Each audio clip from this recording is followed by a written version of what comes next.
Andrew, welcome to the podcast. Very glad to be here. Very glad to be here. For our audience, Andrew is a program manager at Anduril, one of the most exciting, in my opinion, startups in the defense industry. Based, I believe they are in California, right? Yeah. So I'm in our headquarters in Costa Mesa, California right now. Very cool. Andrew is not only currently a program manager at Anduril, but prior to that, he was a graduate of Harvard Business School and also is a U.S. Army veteran. So thank you for all that you've done, and you're still innovating in this very important space. Yeah, I appreciate it. It's super exciting to be at Anduril. It feels like such a natural extension of my journey so far. And yeah, I mean, it's like I'm sure we'll get in. I won't say too much at this point, but super exciting company, exactly as you said, doing a lot of very impactful things, and looking forward to sharing about it today. Definitely.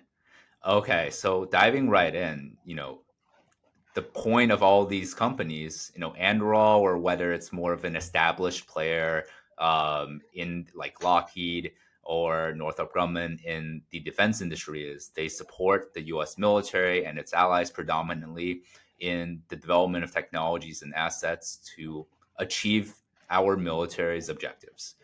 As an Army veteran yourself, what significant changes, as somebody who has been in the military, what significant changes have you seen in warfighting, in warfare, especially in the 21st century, post war on terror? What are the biggest changes that our armed forces have had to do in order to deal with changing threats? Yeah, it's a great question. So I think like the first place to start is that, all things old are new again. So I think it was when General Milley was the Army Chief of Staff, he had this line that the character of war changes, but its nature remains the same. And I think that's like really been borne out, particularly since Russia invaded Ukraine. So as you mentioned, we had this global war on terror period over roughly 20 years, where we were transitioning from this sort of high intensity force on force conventional operations towards low intensity distributed counterinsurgency ops, where we had this huge technological advantage.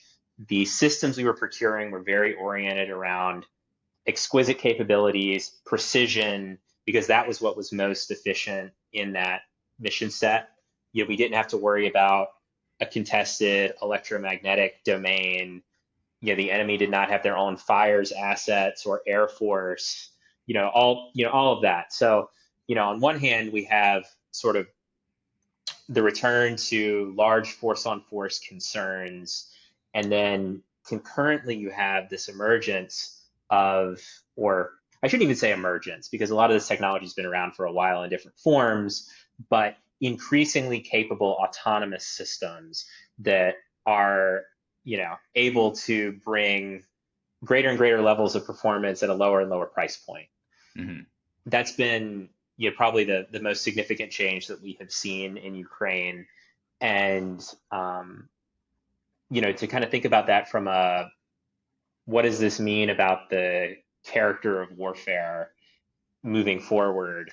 We're going to see more disaggregated capabilities. So you're going to move from these exquisite platforms, $100 million, $300 million aircraft that do it all, onto a whole bunch of smaller, like if we think about the Air Force's like CCA program, you're looking for an attritable, attritable in quotation marks, because you might still be talking about a $30 million aircraft, a more attritable aircraft that is autonomous, that is maybe bringing one or two capabilities instead of the entire suite, and then a whole lot more sensors all over the battlefield.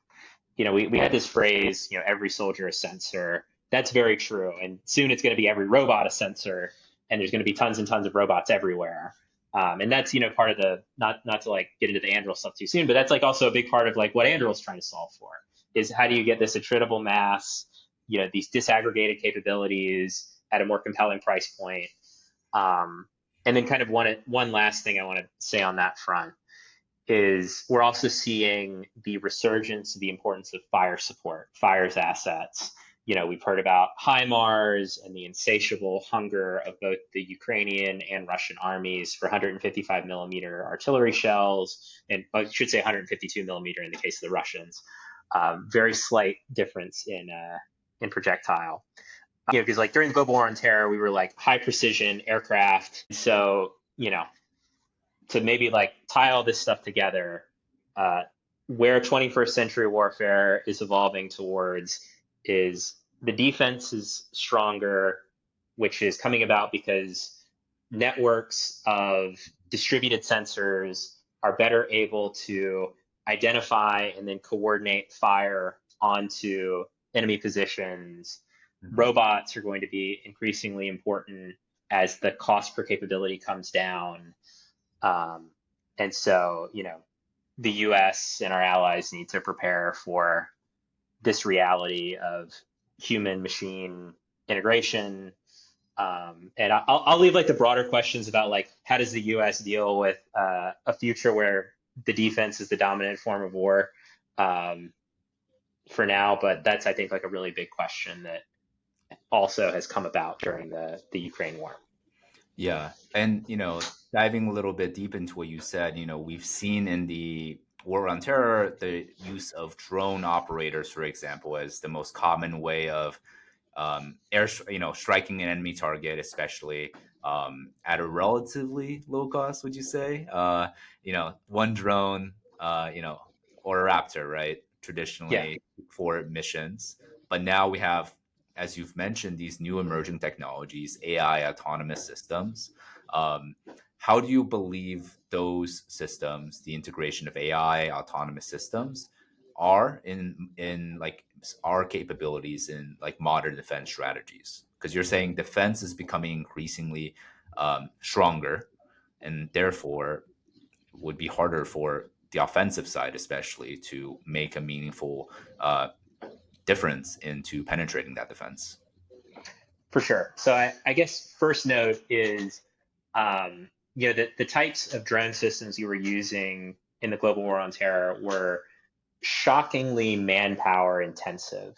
So you have the robot that's out flying, but you have multiple pilots and sensor operators. You Mhm. have a huge crew of maintenance personnel.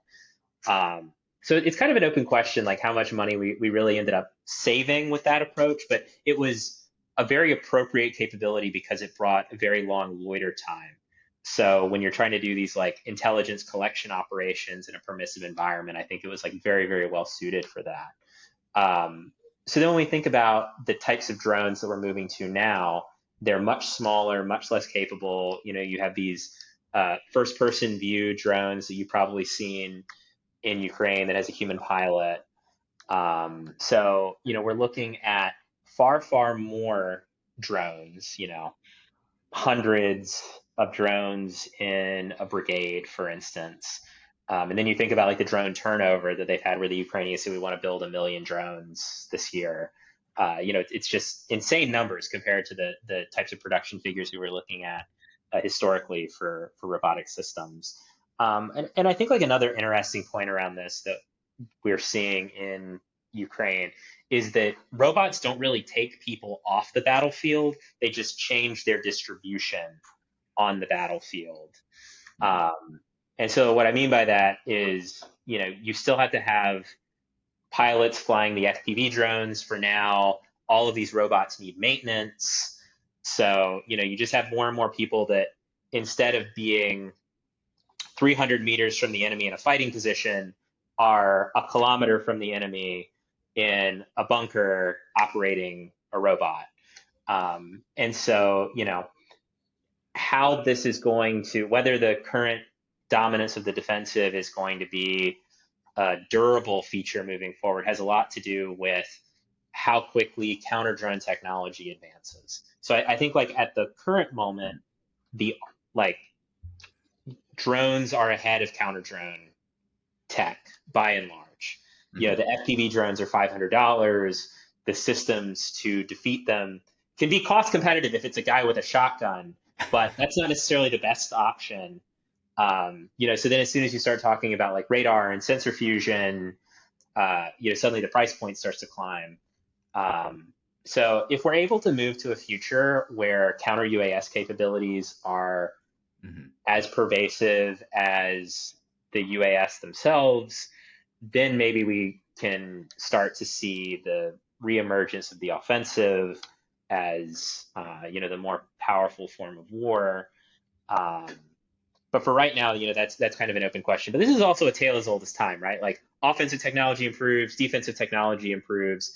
There's kind of always a dialectic between the two. Absolutely. Um, and we have some of the more traditionally minded folks, like the French chief of staff, just came out saying that Mhm. the drone era is a temporary phenomenon. Um, I wouldn't agree with that.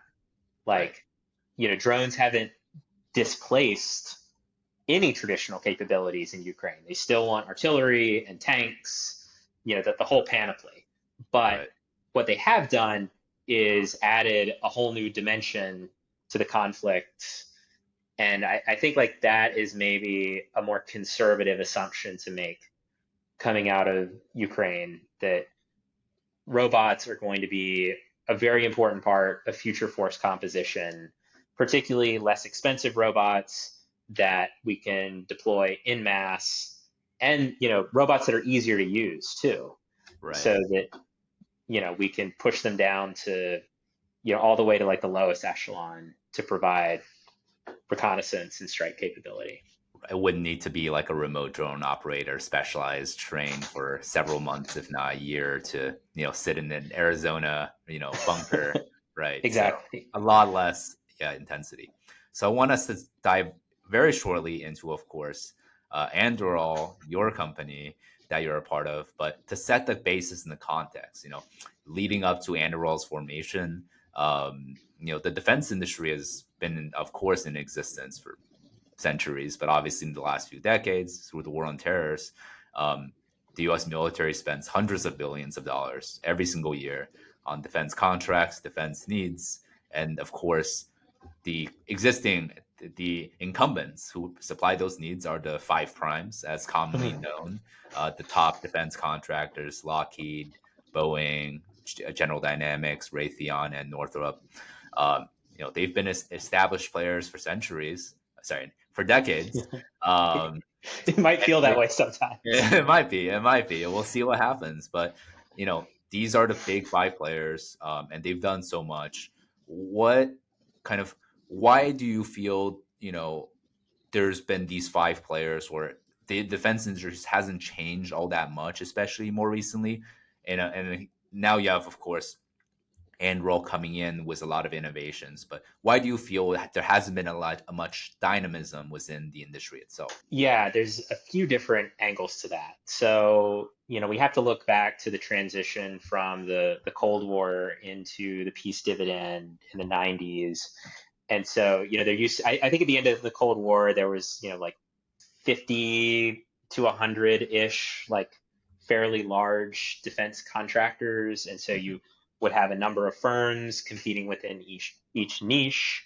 Hmm. And so there's this event called the Last Supper, when one of the senior Pentagon political appointees got together all of these executives from the big firms and said, hey, the reality is the Cold War is over, the budget is going to shrink, and we think the right way for us to continue to get the most value for a dollar is for the industry to consolidate, because we're going to be buying fewer jets and fewer tanks, and we don't want to lose all this capability, so you all need to find efficiencies through merging. And I don't think that was a terrible theory at the time, but Right. I think the big miscalculation was that the DoD could incentivize performance without competition, and I don't think that has really borne out. Um, you have these like large platforms that are wildly over cost, way behind schedule. One of the things we're seeing right now with Boeing is they seem to be incapable of doing fixed price aircraft development.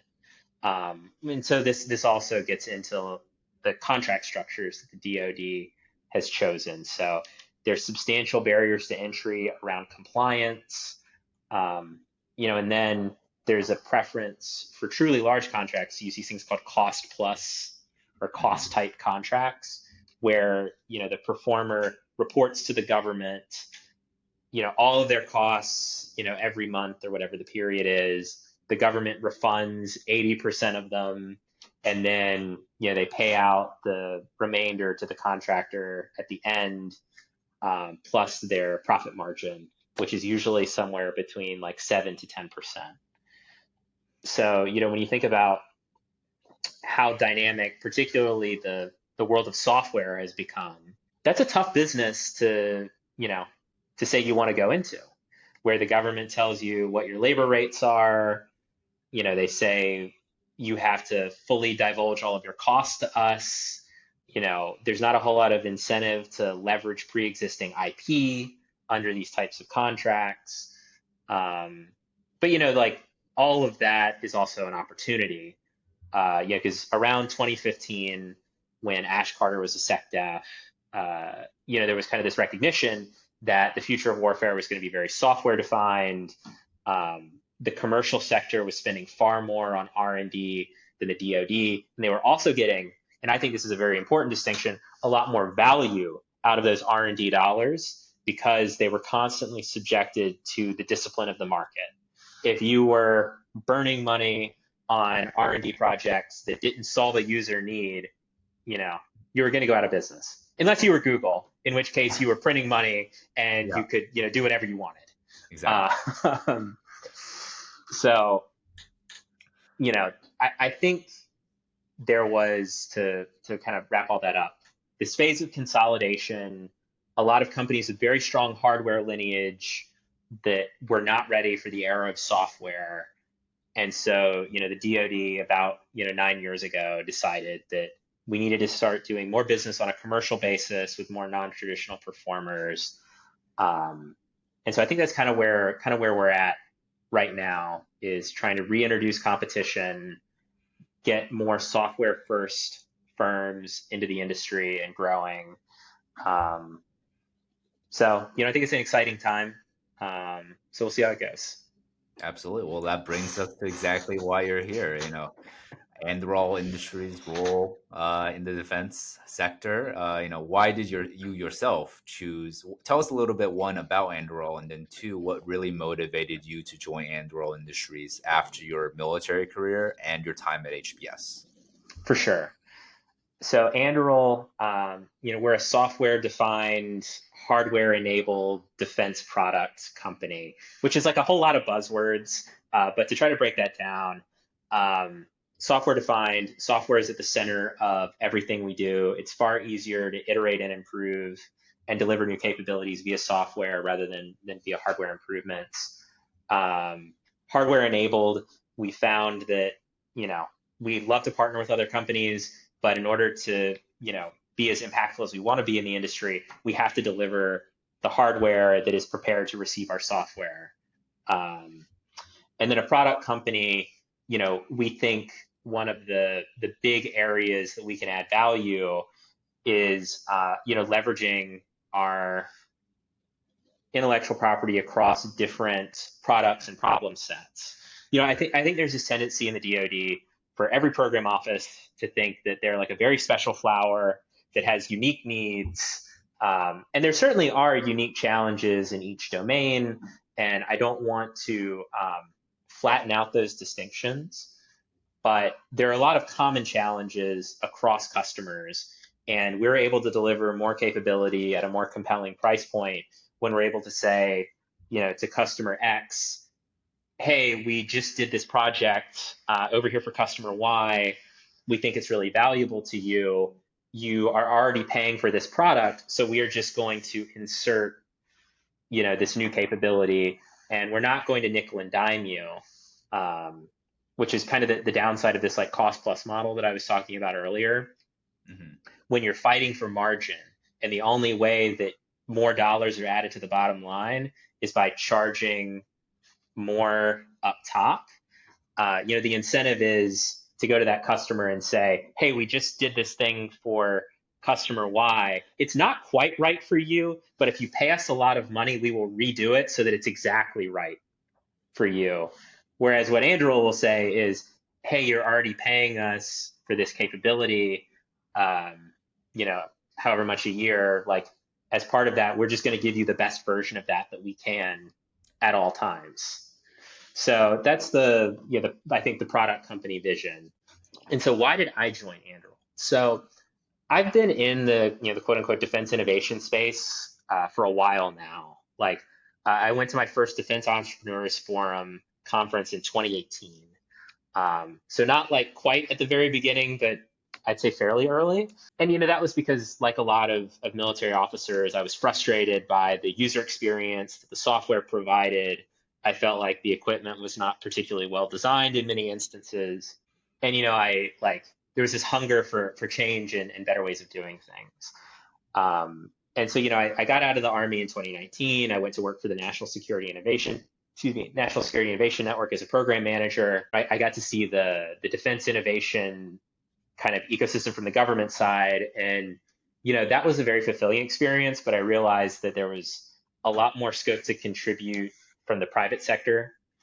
And then also like there's sort of this pull when you're on the government side, you're like a cheerleader, you're like doing kind of the infrastructure, but you're not actually like creating the thing. And so, that was part of it. Went to business school as a way to make that transition from the public sector to the private sector. And, I looked at a bunch of different opportunities.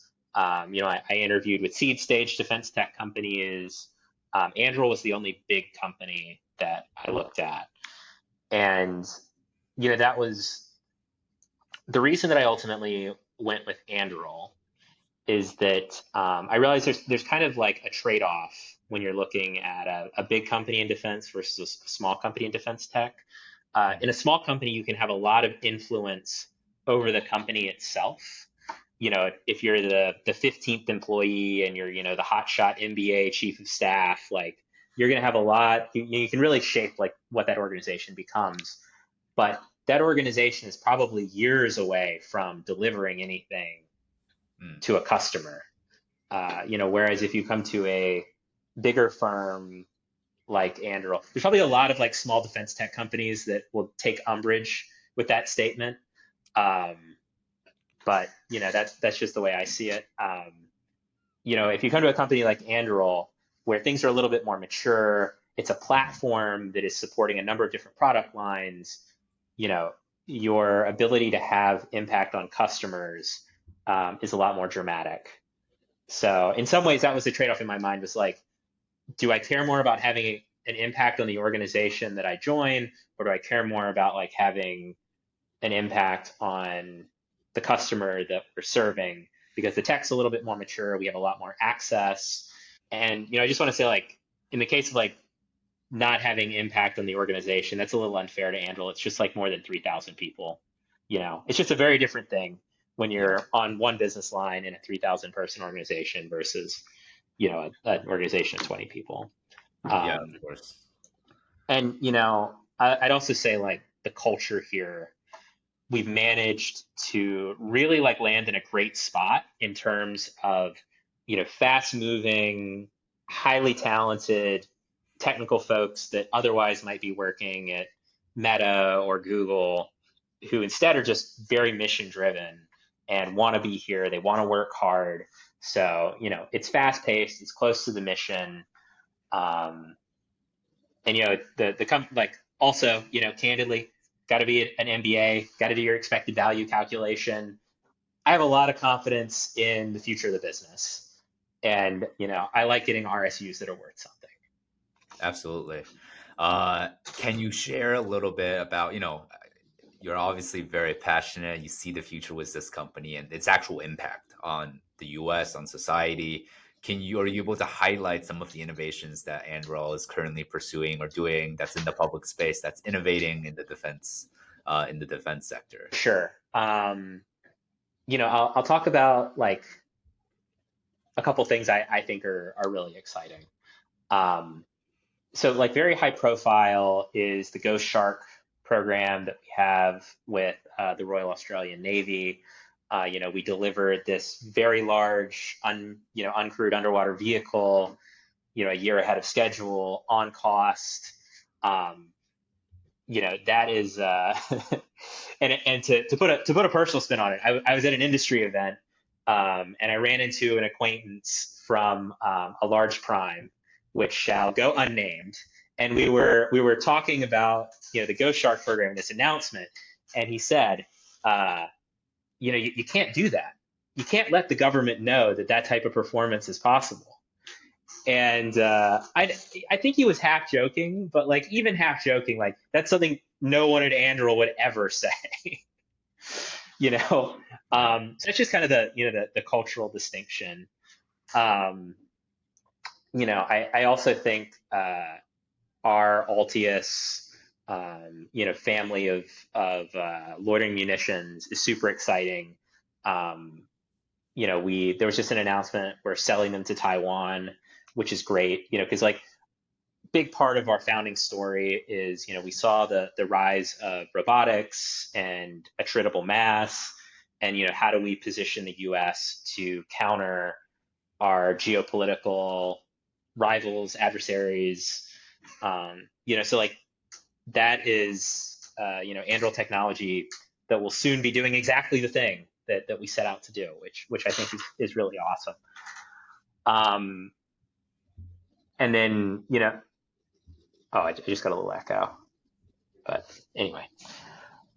And then lastly, something that I personally think is like just about the coolest thing we make.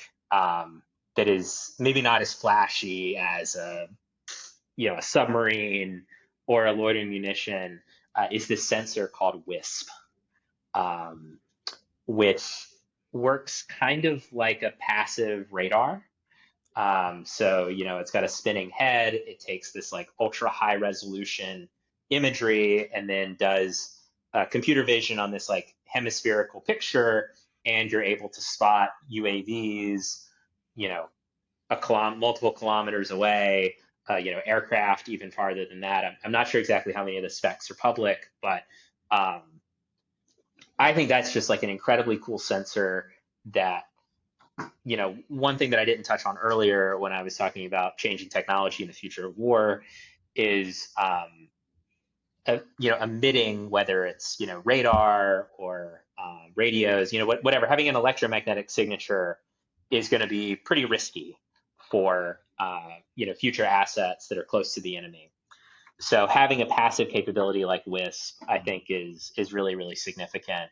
Um, and that's just like a great example also of like the way that Anduril does business. So we purchased the company that developed Wisp, Copious Imaging, and have helped expand that product's reach by combining it into the broader Anduril platform. Hmm. And I guess with these innovations and a lot of these technologies, one of the this might be interesting, but like a lot of the technologies themselves, I mean, whether it's GPS or these other technologies for satellites, they're dual use. Do you Mhm. foresee some of these technologies being more dual use, or for not purely necessarily defense, but also for civilian or scientific research applications as well? So I think that dual use has been a bit overplayed Mm. over the last, you know, 5 or 6 years.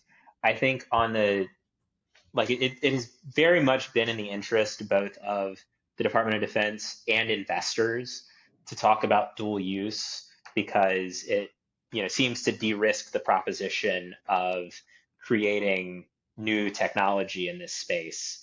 For the DoD, it's always great to go to your boss and say, we spent $1 and then the private sector spent $5. That's amazing. Kind of a sidebar there. I still don't think the DoD quite understands that when the private sector spends $5 today, they expect to get $25, 2 years from now. Yep. I don't think there's quite a recognition of that. So, I kind of think there's a lot of hurt feelings coming in the defense tech investing space. And then on the VC side, if you can say like, oh, we've got twice the TAM uh, because we're both defense and commercial applications, like that's great. I think that most products are going to be at best 80-20 split one way or the other. And so, that really like leads to a question on the company side, like, is my 80% commercial or is my 80% DoD?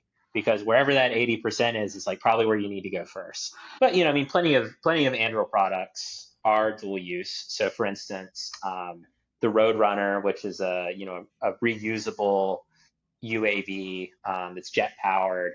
You can mount a number of different like sensors and communication packages on that to, for instance, do search and rescue.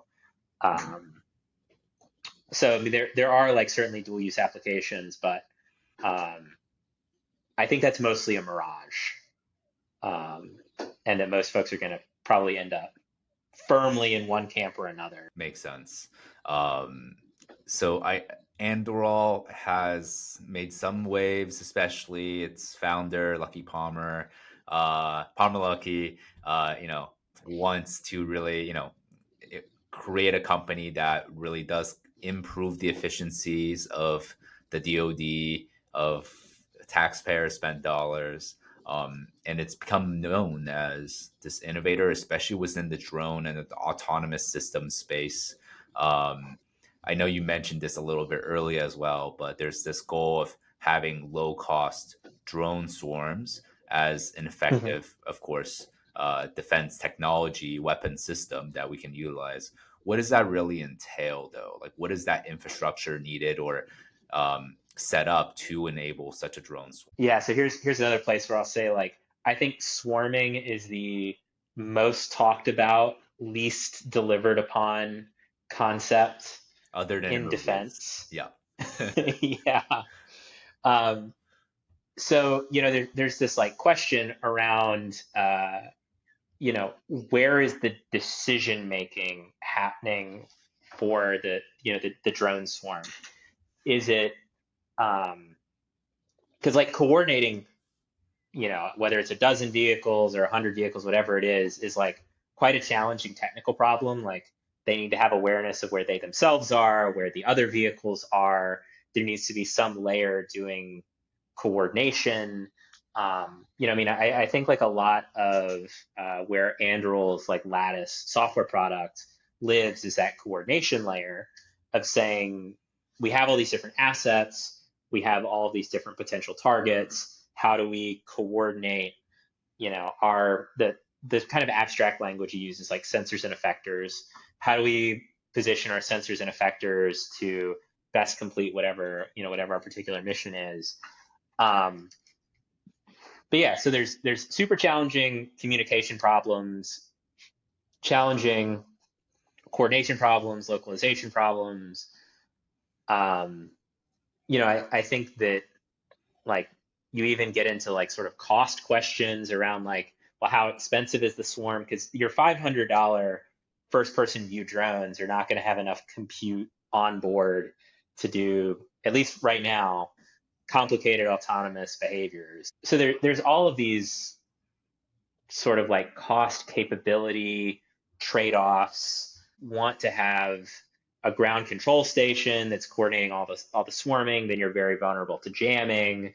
It's just a really tough problem to solve, and I don't think you know seeing a demonstration somewhere where there's like 1,000 pre-programmed drones doing you know making like doing a light show or whatever is a very different thing than 10 drones coordinating in a dynamic battlefield that are changing their behaviors on the fly. I don't know if that quite answered the question, but that's kind of my perspective on swarming. Yeah.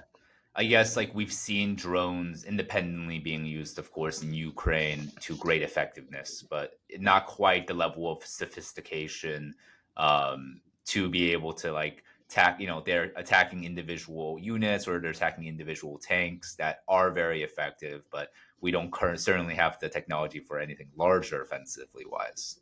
And that's kind of Yeah, and I mean, I think like there's, right now, even if you try to swarm like those kind of commercial first-person view drones that they have in Ukraine, you get interference between the signals because they share, kind of a similar part of the electromagnetic spectrum.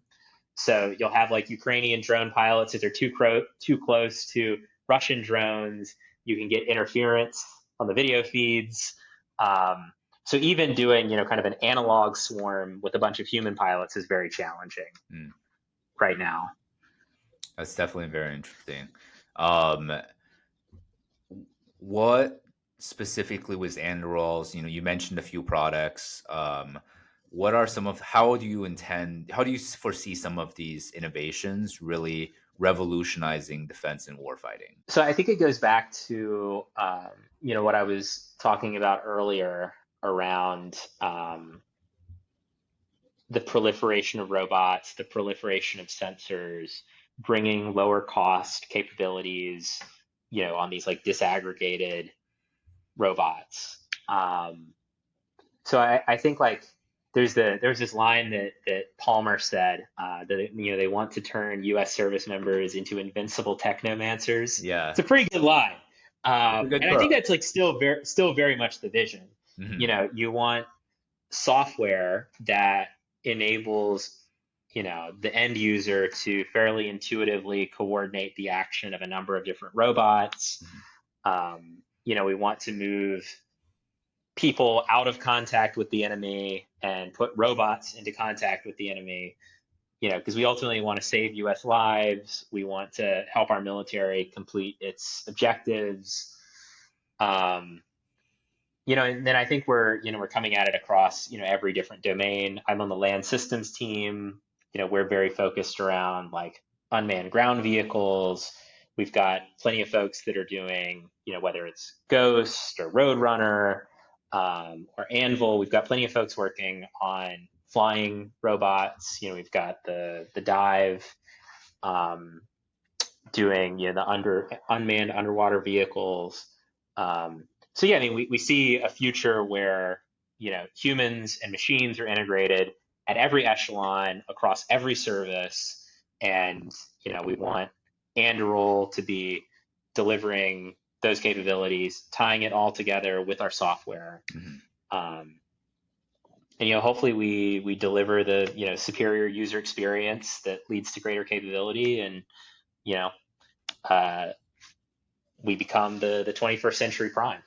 Uh, Yeah, absolutely. Well, what do you think are some misconceptions people might have about Anduril out there, or whether it's the defense, the procurement officers, or when those that interact with Anduril, what do you feel like people are making assumptions about the company that isn't actually necessarily the case, or is actually a different scenario? yeah, I think there in some quarters of the DoD there is skepticism of this idea that like Anduril or some of the similar firms you can think of are just there to sell you a product, which like what they envision.